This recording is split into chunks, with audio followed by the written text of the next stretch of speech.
कभी आपने सोचा है भगवत जन कहलाना वास्तव में क्या अर्थ रखता है? क्या वह जो मंदिर जाता है या फिर वह जो अपने मन, वचन और कर्म से भगवान के गुणों को जीता है? महापुरुषों ने कहा है, हरिजन ऐसा चाहिए जो हरि जैसा होए। और कबीर ने आगे इसका रहस्य भी बताया, हरिजन हरि तो एक है, जो आपा मिट जाए, जा घट में आपा बसे, साहिब कहाँ समाए। यानी जब तक मैं बना हुआ है, भगवान का हम नहीं हो सकता। भगवत जन का अर्थ है वह व्यक्ति जिसमें भगवत गुण प्रकट हो जाए। यह केवल भगवान का नाम जपने या पूजा करने से नहीं होता, बल्कि तब होता है जब अहंकार, द्वेष और लोभ का आवरण हट जाए। भगवत गीता में भगवान कृष्ण ने कहा है, अद्वेष्टा सर्वभूतानां मैत्रः करुण एव च। जो किसी से द्वेष नहीं करता, सबका मित्र और करुणामय है, वही मेरा प्रिय भक्त है। इसीलिए भगवत जन वही है जो हरि के गुणों को अपने जीवन में उतारे। कबीर कहते हैं, हरिजन हरि तो एक है, जो आपा मिट जाए। यह आपा यानी अहंकार, यही सबसे बड़ी दीवार है। जिस दिन यह दीवार गिर जाती है, उस दिन भगवान का प्रकाश भीतर उतर आता है। जा घट में आपा बसे, साहिब कहाँ समाए। जहां मैं बसा है, वहां वो आ ही नहीं सकता, क्योंकि भगवान अहंकार नहीं, प्रेम में बसते हैं।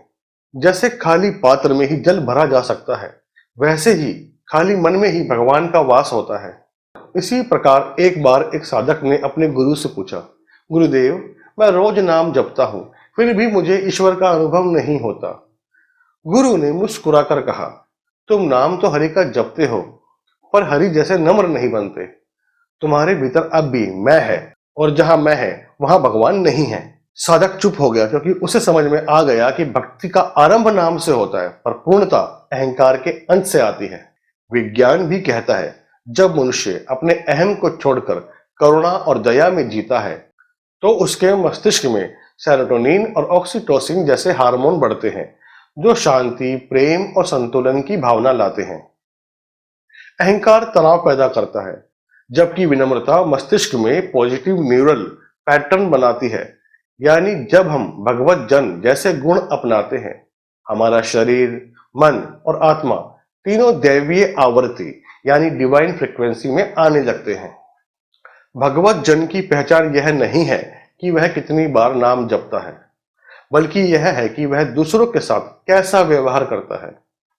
जो दूसरों की गलती पर भी क्षमा करे, जो अपमान में भी शांत रहे, जो बिना दिखावे की सेवा करे, वही वास्तव में भगवत जन होता है। जैसे संत प्रहलाद ने अपने पिता को भी क्षमा किया, वह क्षमा नहीं भगवत भाव था। तो याद रखिए, भगवत जन वही है जो भगवत जैसा हो। भक्ति का अर्थ पूजा नहीं, परिवर्तन है, और यह परिवर्तन तब होता है जब मैं गलकर वह बन जाता है। जब तुम्हारे भीतर दया होगी, तुम्हारी वाणी में करुणा होगी और तुम्हारे कर्मों में विनम्रता होगी, तब लोग कहेंगे, यह सच में भगवत जन है। धर्मदीप यही सिखाता है, भगवान को पाना कठिन नहीं, भगवान जैसा बनना कठिन है। नाम जपिए, पर साथ ही आपा मिटाइए, क्योंकि जहां मैं समाप्त होता है, वहीं से भगवान का आरंभ होता है।